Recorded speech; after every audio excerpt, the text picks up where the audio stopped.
2026년 3월 28일 예멘에서 미사일이 날아갔습니다. 목표는 이스라엘, 발사한 건 후티 반군이에요. 근데 도대체 후티가 뭐길래 세계 최빈국 반군이 세계 최강 해군을 상대로 싸우고 있는 걸까요? 260만 원짜리 드론을 날리면 26억짜리 미사일이 날아와요. 1대 1000. 이 숫자가 뭘 뜻하는지, 이 구조가 어쩌다 만들어졌는지 처음부터 끝까지 아주 자세하게 풀어보겠습니다. 그 전에 두 가지만 기억해 주세요. 후티를 키운 건 산골짜기 여름 캠프였어요. 그리고 후티가 서 있는 자리는 세계의 물동량의 12%가 지나가는 바다 입구입니다. 이 두 가지가 어떻게 연결되는지 그 이야기는 뒤에서 하겠습니다. 재밌게 시청하시고 구독, 좋아요, 알림 설정 부탁드립니다. 후티를 이해하려면 예멘을 먼저 알아야 해요. 예멘은 아라비아 반도 맨 아래 홍해 입구에 붙어 있는 나라입니다. 면적이 약 53만 제곱킬로미터, 한반도의 2.4배예요. 인구는 약 3,600만 명. 근데 1인당 GDP가 약 400달러입니다. 한국이 3만 3천 달러 정도니까 한국의 80분의 1이에요. 한 달 월급이 3만 원인 나라예요. 서울에서 치킨 한 마리 시키면 예멘 노동자 한 달 치 월급이 날아가는 겁니다. 유엔이 세계 최악의 인도주의 위기 국가로 지정한 곳이에요. 이 나라에는 1000년 넘은 균열이 있습니다. 예멘 북부에 자이드파라는 시아파 분파가 살고 있거든요. 9세기부터 예멘 북부를 다스린 왕조예요. 이맘이라 불리는 종교 지도자가 왕이었습니다. 이 왕조가 얼마나 즐겼냐면요. 오스만 제국이 쳐들어와도 살아남았어요. 영국이 와도 버텼어요. 1000년 넘게 예멘 북부를 지배한 겁니다. 근데 1962년 이집트 나세르의 지원을 받은 군인들이 쿠데타를 일으켰어요. 마지막 이맘은 사우디로 도망쳤습니다. 1000년 왕조가 하루아침에 무너진 거예요. 그때부터 자이드파는 변방으로 밀려났습니다. 지배자였던 사람들이 피지배자가 된 겁니다. 이 돌멩이가 1000년 전에 깔렸어요. 1990년 남예멘과 북예멘이 통일됐습니다. 남예멘은 소련이 지원하던 사회주의 국가, 북예멘은 부족 중심 국가. 체제가 완전히 달랐어요. 통일 후 권력은 북부 출신 대통령 알리 압둘라 살레가 쥐었습니다. 살레는 자기 통치를 이렇게 묘사한 사람이에요. 뱀의 머리 위에서 춤추는 것. 적을 이용하고 이용한 적을 버리고 버린 적과 다시 손잡는 사람이었습니다. 이 말을 기억해 두세요. 나중에 그대로 돌아옵니다. 4년 만에 내전이 터졌어요. 1994년. 남부가 분리 독립을 선언하자 살레가 군대를 보냈습니다. 이때 살레가 뭘 했었냐면 북부 자이드파 부족 민병대를 총알바디로 동원했어요. 전쟁이 끝나자 포상은커녕 사다 지역 개발 예산을 끊어버렸습니다. 싸워줬더니 버린 거예요. 배신당한 분노가 쌓이기 시작했습니다. 근데 여기서 끝이 아니었어요. 1990년대 중반 사우디아라비아에서 돈이 들어왔습니다. 사우디가 예멘 북부에 와하비즘 학교를 세운 거예요. 와하비즘은 수니파 중에서도 가장 보수적인 분파거든요. 자이드파 입장에서는 자기 땅에 남의 종교가 밀고 들어오는 거예요. 정부한테 이용당하고 버림받고 이제 종교까지 밀리는 겁니다. 한 자이드파 노인이 사다의 모스크에서 와하비 설교를 듣다가 자리를 박차고 나왔습니다. 우리 조상이 1000년간 지킨 땅에서 우리 기도 방식이 사라지고 있다. 그 분노가 조직이 됩니다. 1990년대 초 예멘 북부 사다 지역 산골짜기에서 여름 캠프가 열렸어요. 이름이 믿는 청년들. 처음에는 수백 명이 모였습니다. 이 캠프를 만든 사람이 후세인 바드레딘 아루티, 자이드파 종교 지도자이자 전직 국회의원이에요. 국회에서 목소리를 내봤지만 바뀌는 게 없었어요. 정치로는 안 된다고 판단하고 산으로 간 사람입니다. 카리스마가 있었다고 해요. 모스크에서 설교하면 청년들이 밖까지 넘쳐났다는 기록이 남아있어요. 캠프에서는 꾸란 암송, 자이드파 역사, 반미 의식화를 가르쳤습니다. 수백 명이던 참가자가 해마다 늘었어요. 수천 명이 됐고 2000년대 초에는 수만 명으로 불어났습니다. 산골짜기 여름 캠프가 세대를 키우는 학교가 된 거예요. 그리고 2001년 세상이 뒤집혔습니다. 9.11 테러. 예멘 대통령 살레가 미국 편에 섰어요. 부시의 테러와의 전쟁에 동참한 겁니다. 미군이 예멘에 들어왔습니다. 2003년 미국이 이라크를 침공했어요. 후세인 아루티가 사다의 모스크에서 연설합니다. 미국이 이라크를 부수고 있다. 그들의 배에 불을 지를 것이다. 이때 레바논 헤즈볼라의 슬로건을 가져왔어요. 미국의 죽음을, 이스라엘의 죽음을. 이 슬로건이 지금까지 후티의 공식 깃발에 적혀 있습니다. 아랍어로 5줄. 알라는 위대하시다. 미국의 죽음을, 이스라엘의 죽음을, 유대인에게 저주를, 이슬람의 승리를. 여름 캠프 구호가 무장단체 깃발이 된 거예요. 살레 대통령은 위협을 느꼈습니다. 2004년 6월 후세인 아루티에게 현상금을 걸었어요. 5만 5천 달러. 그럼 여기서 질문. 5만 5천 달러면 한화 약 7천만 원이에요. 한 사람의 목숨값이 서울 원룸 전세금 수준이었습니다. 2004년 9월 정부군이 후세인 아루티를 사살했어요. 살레는 이걸로 끝이라고 생각했습니다. 근데 역사의 아이러니가 등장해요. 끝난 게 아니라 시작이었거든요. 후세인의 동생 압델말릭 아루티가 지도자를 이어받았습니다. 지도자를 죽이면 운동이 죽는 게 아니라 순교자가 생기면 운동이 폭발하는 구조예요. 형의 피가 동생의 깃발이 된 겁니다. 압델말릭은 형과 완전히 다른 사람이었어요. 공개 석상에 거의 나오지 않습니다. 연설은 오디오로만 해요. 사진도 거의 없어요. 얼굴을 안 보여주는 지도자. 미국 정보기관이 위치를 특정하지 못하고 있다는 보도가 있었습니다. 보이지 않는 사람이 35만 명을 지휘하고 있는 거예요. 이때부터 전쟁이 시작됐어요. 사다 전쟁이라고 불립니다. 2004년부터 2010년까지 6차례. 1차 전쟁 때 후티 병력은 수천 명, 통제 영토는 사다 산골짜기 몇 개였어요. 6차 전쟁이 끝났을 때 후티 병력은 수만 명으로 불어나 있었고 사다주 전체와 인접주까지 장악한 상태였습니다. 6번 때렸더니 6배 커진 거예요. 진짜 소름 돋는 건 따로 있어요. 6차 전쟁 때 사우디가 직접 참전했거든요. 2005년 사우디 공군이 예멘 북부를 폭격했습니다. 사우디 폭격기가 사다 산골짜기를 때릴 때 그 밑에 있던 건 전투원만이 아니었어요. 학교, 시장, 병원. 한 어머니가 무너진 집자네 앞에서 아이 이름을 부르고 있었다는 보도가 나왔습니다. 아이 5이 한꺼번에 묻혔어요. 폭격을 피해 뛰다가요. 생존자들이 뭘 했겠어요? 후티에 합류한 거예요. 가족을 잃은 사람한테 복수심보다 강한 모병 수단은 없거든요. 때리면 때릴수록 커지는 구조. 돌멩이가 바위가 되는 과정이었습니다. 2011년 아랍의 봄이 왔습니다. 중동 전역에서 독재자가 무너졌어요. 튀니지, 이집트, 리비아, 예멘도 예외가 아니었습니다. 33년간 집권한 살레가 축출됐어요. 과도 정부가 들어섰습니다. 새 대통령 하디, 남부 출신이고 통치력이 약했어요. 권력 공백이 생긴 겁니다. 그럼 이 공백을 누가 채웠을까요? 아까 살레가 뱀의 머리 위에서 춤춘다고 했죠? 바로 이겁니다. 살레가 후티와 손을 잡았어요. 자기를 쫓아낸 하디를 끌어내리려고 30년간 때렸던 적과 동맹을 맺은 겁니다. 여기서 역사의 아이러니가 또 등장해요. 후티를 가장 오래 때렸던 사람이 후티를 가장 강하게 만들어줬어요. 살레의 군인맥, 부족장 네트워크, 무기고가 후티에게 열렸거든요. 산골짜기 반군이 갑자기 전직 대통령의 군대를 갖게 된 겁니다. 2014년 9월 후티가 수도 사나를 점령했습니다. 2015년 1월에는 대통령궁까지 장악. 하디 대통령은 사우디로 도망쳤어요. 여름 캠프에서 시작한 종교 모임이 20년 만에 나라의 수도를 먹은 겁니다. 근데 살레는요, 2017년 12월 살레가 후티를 배신하려다 후티한테 사살당했습니다. 뱀 위에서 춤추던 사람이 뱀한테 물려 죽은 거예요. 살레의 최후야말로 이 전쟁에서 적을 이용하려는 자가 적에게 삼켜진다는 구조의 완성이었습니다. 2015년 3월 26일 사우디아라비아가 연합군을 꾸려서 예멘을 폭격하기 시작했어요. 작전명 결단의 폭풍. 사우디, UAE, 바레인, 쿠웨이트, 카타르, 이집트, 요르단, 수단, 모로코. 9개국 연합입니다. 사우디 1년 국방 예산이 약 700억 달러거든요. 예멘 GDP 전체가 약 170억 달러예요.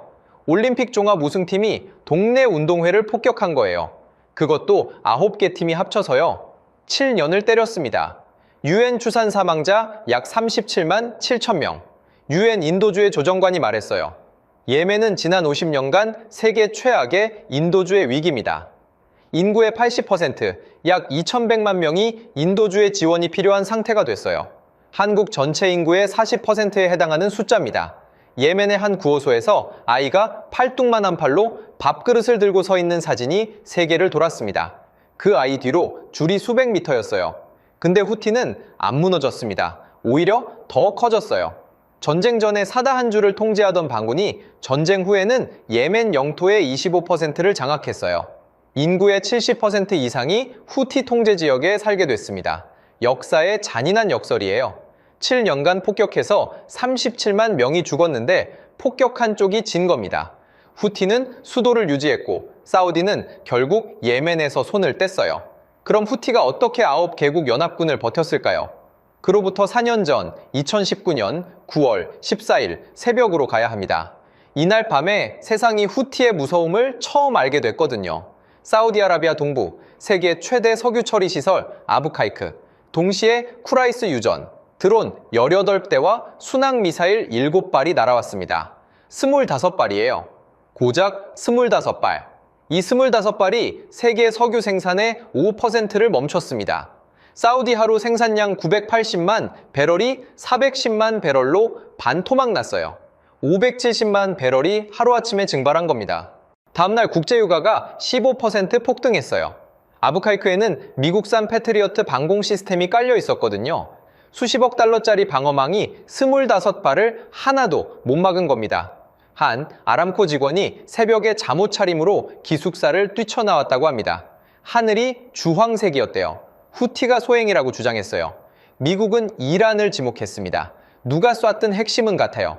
수백억 달러를 들여지은 방어 체계를 수백만 원짜리 드론이 뚫었다는 거예요. 돌멩이가 갑옷을 뚫은 겁니다. 사우디는 10일 만에 생산을 복구했어요. 근데 자신감은 복구되지 않았습니다. 수백억 달러 방어 체계가 뚫렸다는 사실이 사우디 왕세자 빈살만에게 각인된 거예요. 4년 뒤 사우디가 중국 중재로 이란과 화해하고 예멘에서 손을 뗀 건 이날 밤에 결정된 거나 다름없어요. 아부카이크 이후에도 후티는 멈추지 않았어요. 2020년에는 사우디 수도 리야드를 때렸습니다. 2022년에는 지다의 아람코 석유 저장 시설까지 공격했어요. 사정거리가 계속 늘어나고 있었습니다. 예멘 국경 안에서만 싸우던 반군이 국경 밖 수백 킬로미터를 때리기 시작한 거예요. 돌멩이가 점점 멀리 날아가고 있었습니다. 자, 이제 돈 이야기를 해야 합니다. 이게 왜 무서운지 아시겠어요? 비대칭 전쟁의 경제학이에요. 후티가 쓰는 이란제 드론과 미사일. 대표적인 게 샤헤드 136. 편대당 가격이 약 2만 달러, 한화 2,600만 원이에요. 단방향 공격 드론 중에는 한 대에 2,000달러, 260만 원짜리도 있습니다. 미국이 이걸 요격하는 데 쓰는 SME 미사일, 한 발에 210만 달러, SM-6은 한 발에 430만 달러, 한화 28억에서 56억이에요. 미 해군 장관 카를로스 델토로가 의회에서 증언했어요. 우리 해군은 중동 작전에서 10억 달러 가까이 소진했습니다. 비용 비율로 보면 1대 1000, 드론 하나를 막으려면 미사일 값이 1000배예요. 포장마차가 매일 다른 골목에 나타나는 것처럼 후티 발사대가 매일 다른 산등성이에서 나타나요. 쏘고 트럭에 싣고 이동하면 위성으로도 못 잡습니다. 단속이 안 되는 구조예요. 근데 이 드론은 하늘에서 뚝 떨어진 게 아닙니다. 누군가 만들어서 넘겨줬어요. 도입부에서 두 가지를 기억해달라고 했죠. 여름 캠프와 바다 입구. 여름 캠프는 다뤘으니까 이제 바다 입구, 그러니까 이란의 파이프라인으로 갑니다. 이란 혁명수비대 사나 쿠드스군, 해외 비밀 작전을 담당하는 부대예요. 2015년 사우디가 예멘을 폭격하기 시작한 직후부터 쿠드스군이 후티에게 무기를 넘기기 시작했습니다. 형이 동생한테 새 총을 만들어주는 수준이 아니에요. 로켓 발사대를 통째로 넘긴 겁니다.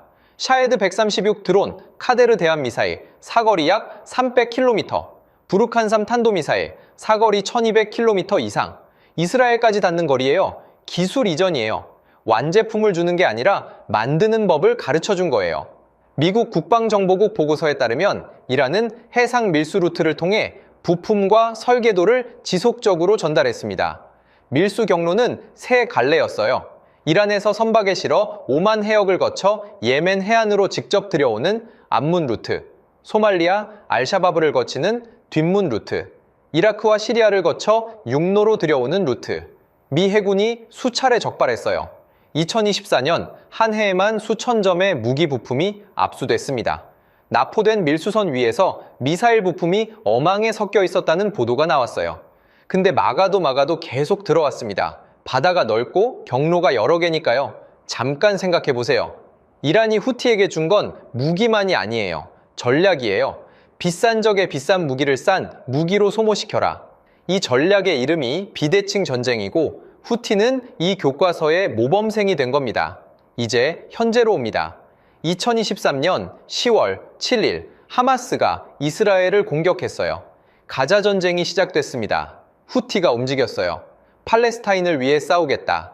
2023년 10월 19일 후티가 홍해를 지나는 선박을 공격하기 시작했습니다. 미사일, 드론, 고속정, 바브엘 만데브 해협, 아랍어로 눈물의 문이라는 뜻이에요. 이 해협이 얼마나 좁은지 아세요? 가장 좁은 곳이 약 30km, 서울에서 과천까지 거리예요. 이 좁은 문으로 세계 해상 물동량의 12%, 해상 석유 거래의 10%부터 12%까지가 지나갑니다. 하루 약 400만 배럴, 세계 석유의 20%가 지나가는 호르무즈가 앞문이라면 바브엘 만데브는 뒷문이에요. 아시아에서 유럽으로 가는 배는 이 뒷문을 지나 수에즈 운하로 들어갑니다. 후티는 이 뒷문 앞에 서 있어요. 260만 원짜리 돌멩이를 손에 쥐고요. 공격은 무차별적이었습니다. 2023년 10월부터 2024년까지 190회 이상 일본 선박, 그리스 화물선, 영국 유조선 닥치는 대로 쐈어요. 2024년 3월 그리스 화물선 루비 마르호가 후티 미사일에 피격됐습니다. 선장이 SOS를 보냈을 때 선체에서 기름이 흘러나오고 있었어요. 승조원 전원이 구명보트로 탈출했지만 배는 2주 뒤 홍해 바닥에 가라앉았습니다. 홍해 위기 첫 번째 침몰선이에요. 안전보장분석기관 러셀그룹은 2024년 9월 기준으로 홍해와 파나마 운하를 합친 물류 차질 규모를 약 1조 2,500억 달러로 추정했어요. 한국지 DP의 절반이 넘는 도너츠의 물류가 꼬였다는 겁니다. 선박보험료가 최대 10배에 뛰었어요. 컨테이너 운임이 3에서 4배 올랐습니다. 한국에서 유럽으로 김치 냉장고 한 대 보내는데 원래 30만 원이면 120만 원이 되는 거예요. 그 비용은 결국 소비자한테 갑니다. 미국이 나섰습니다. 2023년 12월 작전명 번영의 수호자, 미 해군 구축함을 배치해서 후티 공격을 막겠다는 거였어요. 결과가 어떻게 됐을까요? 로이터 정리에 따르면 미 해군이 홍해에서 후티를 상대로 쏟아부은 돈이 10억 달러 이상, 한화 1조 3천억 원이에요. 근데 후티의 무기고는 줄지 않았습니다. 미국 정보당국이 인정했어요. 공격에도 불구하고 후티의 무기 능력은 유지되고 있다. 역사의 아이러니가 또 등장해요. 세계 최강 해군이 세계 최빈국 반군을 상대로 1조 원을 쓰고도 막지 못한 거예요. 1인당 GDP 400달러 나라의 반군이 1인당 GDP 8만 달러 나라의 군함을 묶어놓은 겁니다. 400대 8만, 200배. 돌멩이가 전차를 세운 구조예요. 2025년 초 가자 휴전이 이루어졌습니다. 후티가 공격 중단을 선언했어요.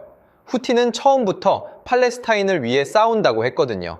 가자 휴전이 되자 명분이 사라진 거예요. 근데 명분이 사라진 게 아니라 잠깐 잠든 거였습니다. 휴전 뒤에도 수에즈 운하 통과량은 회복되지 않았어요. 2026년 1월 기준 2023년 대비 60% 낮은 수준, 한 선사 관계자가 말했습니다. 후티가 언제든 다시 쏠 수 있는데 누가 먼저 들어가겠어요. 배들이 안 돌아온 거예요. 2026년 2월 컨테이너선 통과량이 전년 대비 28%부터 34%까지 감소. 배들이 아프리카 남쪽 희망봉을 돌아가고 있었습니다. 부산에서 네덜란드 로테르담까지 원래 35일이면 갔는데 50일이 걸리는 거예요. 15일 추가, 운송비 30%부터 40%까지 상승. 한국무역협회에 따르면 한국의 이 유수출 중 약 80%가 해상 운송이에요. 자동차, 부품, 기계, 철강, 석유화학. 이게 전부 홍해를 지나야 유럽에 도착하거든요. 2024년 홍해 위기 때 삼성전자 물류비가 전년 대비 72% 올랐어요. 후티가 돌멩이를 들면 한국 공장이 흔들리는 구조입니다. 2024년에 실제로 벌어진 일이에요. 현대자동차 유럽행 완성차 선적이 이 주에서 3주씩 밀렸습니다. 유럽산 와인, 올리브유 수입가가 올랐어요. 해외 직구 배송이 2주에서 5주로 늘어났다는 소비자 불만이 쏟아졌습니다. 예멘 산골짜기 반군이 쏜 드론 때문에 한국 소비자의 택배가 늦어진 거예요. 그리고 2026년 2월 28일 미국과 이스라엘이 이란을 공습했습니다. 작전명 장대한 분노. 이 공습이 잠자던 후티를 다시 깨웠어요. 새 명분이 태어난 겁니다. 3월 28일 후티가 이스라엘을 향해 탄도미사일을 발사했습니다. 대변인 야히야 사리가 성명을 냈어요. 이스라엘의 주요 군사 목표물을 겨냥해 첫 군사작전을 수행했다. 공식 참전 선언이에요. 이란이 즉각 움직였습니다. 스트레이트 타임스가 유럽 관리를 인용해 보도했어요. 이란이 후티에게 홍해 선박 공격 재개를 준비하라고 압박하고 있다. 4월 2일이었습니다. 후티 고위 간부가 연합뉴스 인터뷰에서 말했어요. 걸프 국가들이 참전하는 순간 바브엘만데브 해협 봉쇄는 우리가 실행할 수 있는 선택지다. 최후 통첩이에요. 이게 왜 무서운지 아시겠어요? 지금 호르무즈는 미국이 역봉쇄를 하고 있고 이란이 원래 봉쇄를 유지하고 있어요. 앞문이 이중으로 잠긴 상태. 근데 후티가 뒷문인 바브엘만데브까지 잠그겠다고 나선 거예요. 앞문도 막히고 뒷문도 막히면 세계 석유 수송로의 약 30%가 동시에 차단되는 겁니다. 호르무즈 20% 플러스 바브엘만데브 12%. 세계가 쓰는 기름 10방울 중 3방울이 동시에 멈추는 거예요. 한국으로 치면 겨울에 난방 3집 중 1집이 꺼지는 셈입니다. 한국은 수출입의 99.7%가 바다로 움직여요. 바다가 막히면 한국은 숨을 못 쉬는 거예요. 한겨레가 보도했습니다. 한국은 원유 수입의 70%를 중동에 의존하고 있고 홍해 차단까지 현실화되면 원자재와 물류 가격 상승에 따른 복합 위기가 온다. 상하이 컨테이너 운임지수 중동 노선이 1T 2유당 3,728달러를 찍었어요. 전쟁 직전에 2점 800. 한국에서 유럽으로 자동차 부품을 보내던 중소기업들이 납기를 못 맞추기 시작했습니다. 반도체 장비 수입도 지연되고 있어요. 홍해가 막히면 한국이 만드는 것도 한국이 사오는 것도 동시에 멈추는 구조입니다. 근데 진짜 문제는 따로 있었어요. 후티가 무서운 이유는 미사일 때문만이 아닙니다. 후티를 막을 방법이 마땅치 않다는 거예요. 후티가 통제하는 예멘 영토는 약 25%, 한반도 면적의 약 절반이에요. 병력은 35만 명, 한국 육군 현역이 약 42만이니까 거의 맞먹는 규모입니다. 정규 전투원이 2만에서 3만, 나머지는 부족 민병대와 동원 가능 예비 병력이에요. 슬리퍼 신고 AK-47을 든 전투원이 이란제 순항 미사일을 쏘는 구조입니다. 근데 후티를 그냥 반군이라고 부르기엔 좀 다릅니다. 후티는 통제 지역에서 세금을 걷고 법원을 운영하고 학교를 돌리고 공무원 월급을 줘요. 사실상 국가예요. 뉴스에서는 예멘 반군이라고 한 줄로 끝내지만 실체는 2,500만 명을 다스리는 정부입니다. 이게 뉴스에서 안 알려주는 부분이에요. 이 35만 명이 산악지대에 흩어져 있어요. 예멘 북부의 지형은 아프가니스탄과 비슷합니다. 험준한 산, 좁은 골짜기, 동굴. 미국이 아프가니스탄에서 20년 싸우고도 탈레반을 못 이긴 구조가 예멘에도 그대로 있는 거예요. 패턴이 보이시나요? 후티가 세계 물류를 흔들 수 있는 이유 3가지입니다. 첫째, 지리. 바브엘만데브 해협은 30km짜리 좁은 목이에요. 세계 물동량의 12%가 이 목을 지나가는데 후티가 이 목을 겨누는 위치에 앉아 있습니다. 둘째, 비대칭 비용 구조. 260만 원짜리 드론을 날리면 26억짜리 미사일이 날아와요. 1대 1000. 쏠수록 미국이 지는 구조. 세 번째가 가장 소름 돋아요. 이란의 파이프라인. 후티는 예멘 반군이 아닙니다. 이란 혁명수비대가 10년 넘게 드론, 탄도미사일, 순항미사일, 대한미사일 기술을 직접 넘겨줬어요. 후티의 손에 들린 건 이란의 돌멩이입니다. 이 3가지가 합쳐지면 이런 구조가 나와요. 폭격해도 산에 숨고 바다를 순찰해도 해안에서 드론을 날리고 막으면 막을수록 미국 국방비만 빠져나가는 겁니다. 사우디가 7년간 증명했어요. 9개국 연합군이 700억 달러 국방 예산으로 때려도 안 됐습니다. 미국이 번영의 수호자 작전으로 1조 원 넘게 써도 안 됐어요. 그리고 지금 이 3가지 구조 위에 4번째가 얹혀지고 있습니다. 이란 전쟁이에요. 후티는 더 이상 혼자가 아닙니다. 이란, 헤즈볼라, 하마스. 저항의 축이 하나로 움직이고 있어요. 4월 13일 이란 국영방송 IRIB가 경고했습니다. 미국이 호르무즈에 손대면 바브엘만데브도 잃는다. 같은 날 미국은 호르무즈 역봉쇄를 개시했어요. 근데 힌두스탄 타임스가 소름 돋는 기사를 냈습니다. 미군 군함 한 척이 호르무즈 봉쇄에 합류하러 가면서 홍해를 피해 아프리카를 돌아갔다는 거예요. 후티가 무서워서요. 세계 최강 해군 군함이 예멘 반군을 피해서 아프리카를 빙 돌아간 겁니다. 역사의 잔인한 역설이에요. 미국은 이란을 봉쇄하러 가는데 이란이 키운 후티를 피해서 가야 하는 거예요. 봉쇄하러 가는 길이 이미 봉쇄당한 겁니다.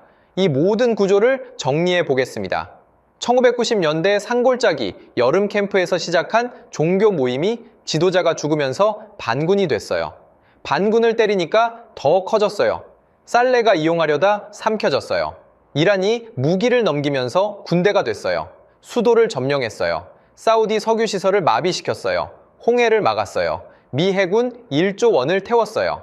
지금은 호르무즈와 바브엘 만데브를 동시에 흔들고 있습니다. 여름 캠프에서 세계 물류 마비까지 30년이에요. 그리고 이 30년 동안 때린 쪽이 매번 졌습니다. 살레가 때렸더니 후티가 태어났어요. 사우디가 때렸더니 후티가 수도를 먹었어요. 미국이 때렸더니 후티가 홍해를 먹었어요. 이 돌멩이는 어디까지 굴러갈까요? 이란이 후티만 키운 게 아닙니다. 헤즈볼라, 하마스, 이라크, 민병대까지.